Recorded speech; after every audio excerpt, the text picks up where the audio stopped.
ako sa aking pananaw, personal na opinion, dapat talaga manatili siya dito habang hinaharas pa tayo sa West Philippines.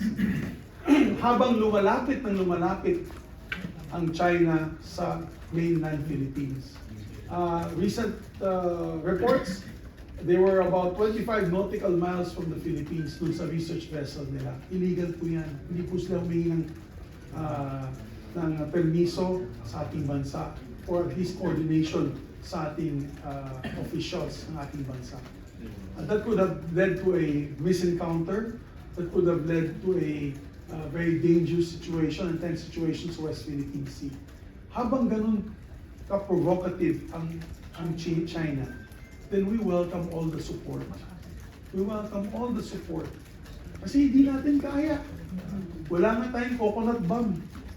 Pagkatapos ito, pupunta ako sa yung defense show sa World Trade. Titignan natin yung mga iba't ibang armamento na galing sa iba't ibang bansa at siguro maglalaway na naman ako para sa ating Philippine Army, Navy, and Air Force. At mahihinayan po tayo dyan sa mga makikita natin.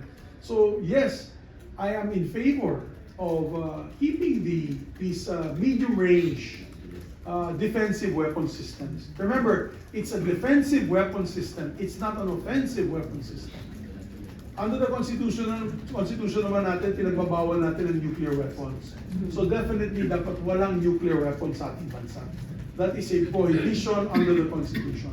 Pero defensive, protective, dome-type systems, like the Iron Dome, please install them here. Please, let's start investing into that.